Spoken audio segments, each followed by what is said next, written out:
what do you do when the job is half done, the enemy's circling, and half of your own crew is ready to quit? You keep building. One hand on the work, one hand on the sword. That's the message of Nehemiah.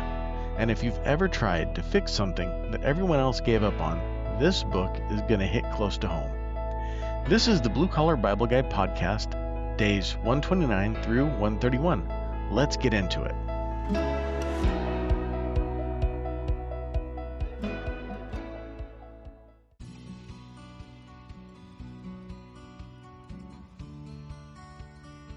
Welcome back to the Blue Collar Bible Guy podcast. As always, my name's Mike, and I'm the Blue Collar Bible Guy. I hope everyone's doing good. I know a lot of you are grinding through some tough stretches right now. We have work pressures, family pressures, economic pressures, and life just piling up, and you're not alone. On my end, if you caught the last episode, you know that we've had some changes at my job, new boss situation, and trying to figure out what that means and how things are going to shake out. It's been a good reminder that no matter who's sitting in the big chair at work, the standard that we hold ourselves to doesn't change. You work like you're working for God, because ultimately you are. Anyway, today we're covering days 129 through 131 of our goal of reading through the entire Bible in a year, and we're on the book of Nehemiah. Now, if you were with me last time for the book of Ezra, you know the setup. The people of Israel returned from Babylon, Zerubbabel led them back and rebuilt the temple. Ezra showed up later and started rebuilding the people spiritually, and Nehemiah is the third leg of the stool.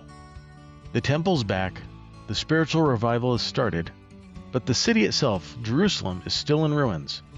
The walls are broken down, the gates are burned, and the city has no defense. And Nehemiah, a cupbearer of the king of Persia, a man with no military rank, no army, no construction background, is the one God calls to fix it. The message of this book from start to finish is, when God gives you a job to do, you do it. You assess the damage honestly, you build with everything you've got, and you don't stop no matter who tries to shut it down. So let's get into it. Starting off, we see that Nehemiah hears the report. The book opens in Persia, and Nehemiah is working in the palace, a trusted position close to the king. And a group of men comes from Jerusalem with news about the city. In Nehemiah 1:3 we read, "And they said unto me, The remnant that are left of the captivity there in the province are in great affliction and reproach. The wall of Jerusalem also is broken down, and the gates thereof are burned with fire." And here's Nehemiah's response in the very next verse. "And it came to pass, when I heard these words, that I sat down and wept and mourned certain days and fasted and prayed before the God of heaven." We see that he sat down and wept. He didn't immediately start strategizing. He didn't pull out a project plan. He let the weight of it land on him first. And here's something worth noting for any man who leads anything. Nehemiah didn't skip the grief to get to the solution. He let himself feel the full weight of what was broken before he moved forward toward fixing it. We talked about this with Ezra too. The leader who actually grieves what's wrong is the one that the people will follow when the time comes to rebuild. The man who fast forwards straight to the solution without ever feeling the loss usually builds something that looks right on the outside, but it doesn't hold. So feel the weight first, then get to work. Now we move on to Nehemiah goes to the king. After praying and fasting for months, Nehemiah is serving the king, and the king notices something's wrong. In Nehemiah 2:2 we read, "Wherefore the king said unto me, Why is thy countenance sad, seeing thou art not sick? This is nothing else but sorrow of heart. Then I was very sore afraid." Nehemiah is afraid, and he's honest about it. He tells the king what's on his heart.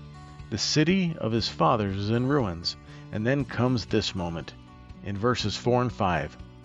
"Then the king said unto me, For what dost thou make request? So I prayed to the God of heaven, and I said unto the king, If it please the king, and if thy servant have found favor in thy sight, that thou wouldest send me unto Judah, unto the city of my father's sepulchres, that I may build it. So I prayed to the God of heaven was his initial response before answering the king. In the second half, between the king's question and Nehemiah's answer, he prayed. That's not a long prayer. That's not shutting your eyes and bowing your head in the throne room. That's a man who spent months talking to God about this moment, and when the moment came, a single, silent, direct prayer was enough. Think about the last time that you were in a really important conversation at work. The meeting where you needed the right words, the moment your boss asked you something you didn't fully expect. Nehemiah's quick prayer wasn't magic. It was the reflex of a man who'd been praying long before the pressure came. The preparation shows up in the moment.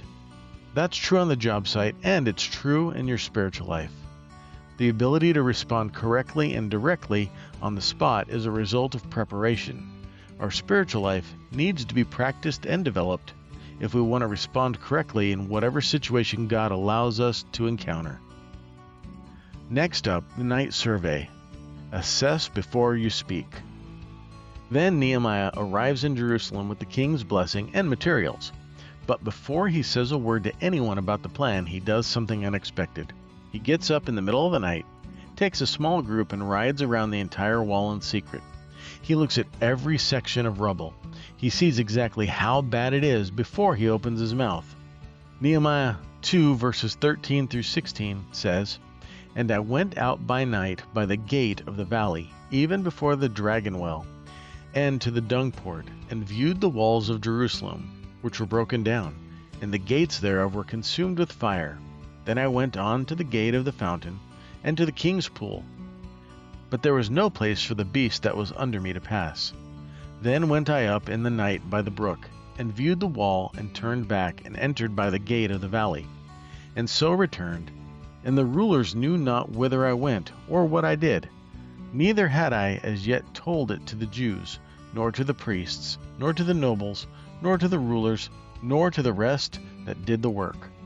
And then he came back and laid out the plan. In verses 17 and 18, "Then said I unto them, Ye see the distress that we are in, how Jerusalem lieth waste, and the gates thereof are burned with fire. Come, and let us build up the walls of Jerusalem, that we be no more a reproach.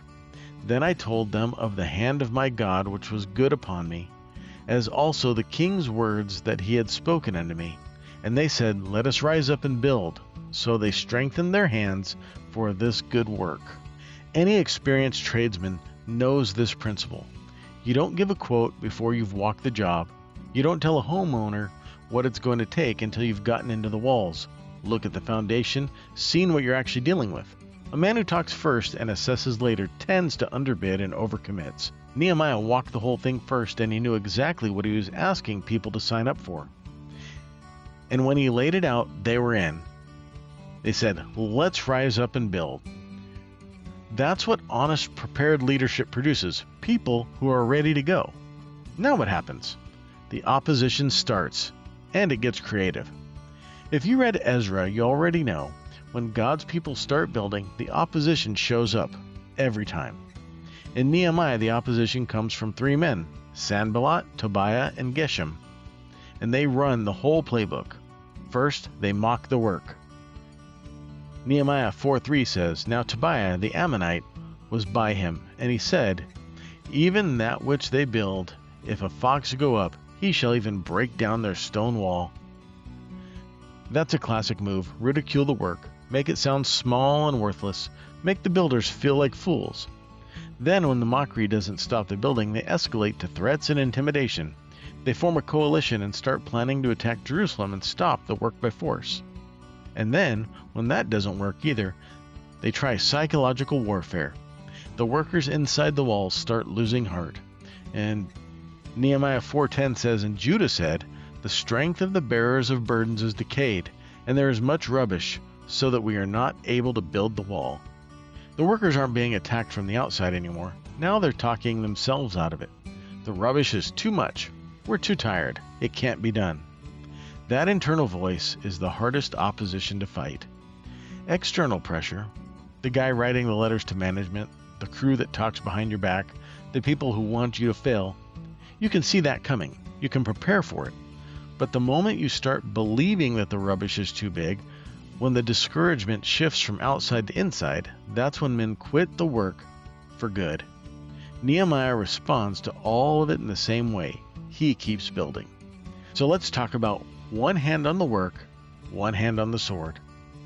When the threat of physical attack becomes real, Nehemiah doesn't shut the work down. He doesn't retreat behind the walls and wait for it to pass. He reorganizes the crew. Nehemiah 14:17 and 18 reads, "They which builded the wall, and they that bare burdens with those that laid it, every one with one of his hands wrought in the work, and with the other hand held a weapon. For the builders, every one had his sword girded by his side, and so builded." We see one hand on the work, one hand on the sword. I don't know a better image for what it looks like to build something worth building in the real world. The work doesn't stop because there's a threat, but the threat doesn't get ignored either. You've probably lived this in some form. The business you're trying to build while the market is unstable, the family you're trying to hold together while outside pressure is coming in from every direction, the integrity you're trying to maintain on the job site where cutting corners is the norm. One hand on the work, one hand on the sword. You keep moving, but you're not naive about what's out there. Now there's more. Nehemiah confronts the problem inside the camp. Here's where Nehemiah gets really interesting, and where a lot of leaders would have stayed quiet. While the wall is going up and the opposition is building outside, Nehemiah discovers that some of the wealthier Jews are exploiting their own people. They're charging interest, taking land, even putting people into debt bondage. Fellow Israelites struggling to survive while others profit from the chaos. In Nehemiah 5:6 and 7 we read, "And I was very angry when I heard their cry and these words. Then I consulted with myself, and I rebuked the nobles and the rulers, and said unto them, Ye exact usury, every one of his brother. And I set a great assembly against them." Nehemiah was really angry, and he didn't hide it. But notice what comes right after the confrontation.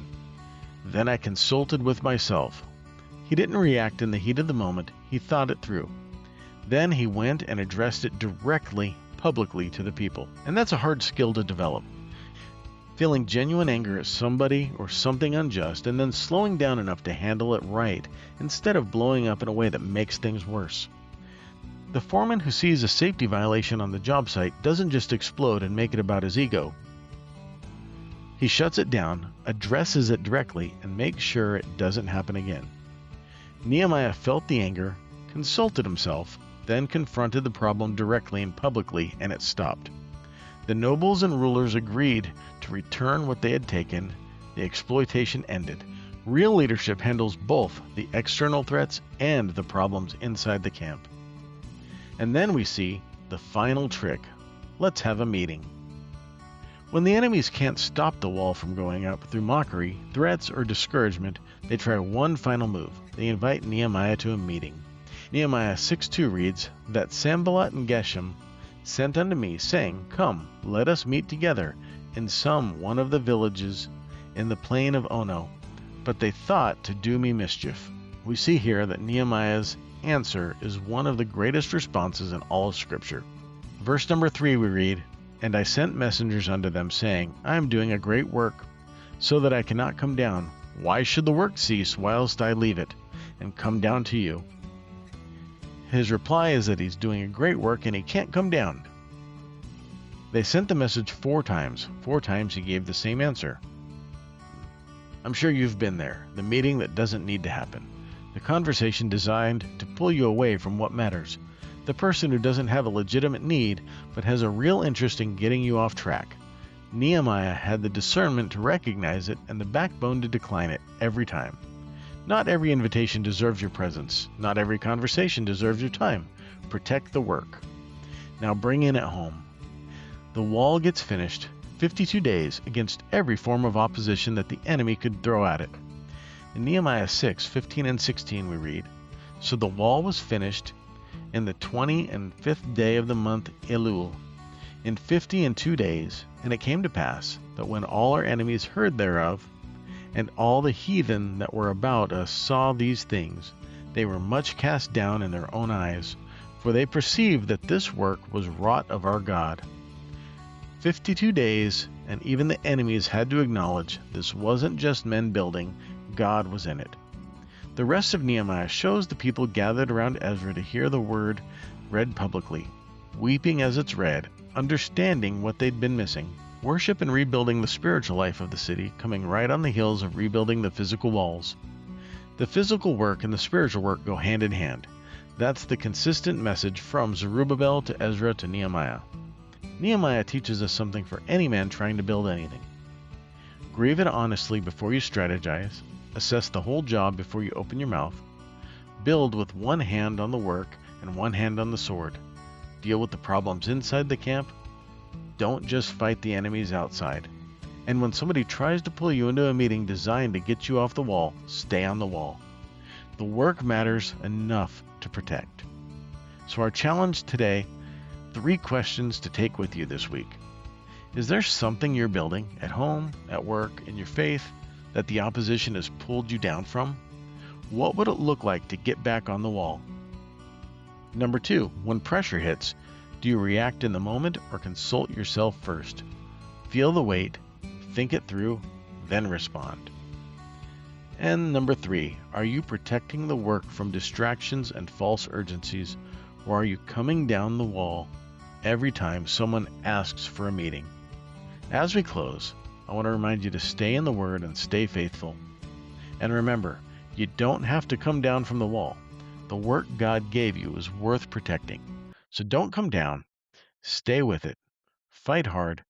Don't get distracted. If you have any questions or comments, please leave a comment below or email me at bluecollarbabbleguy@gmail.com. And I will see you next time.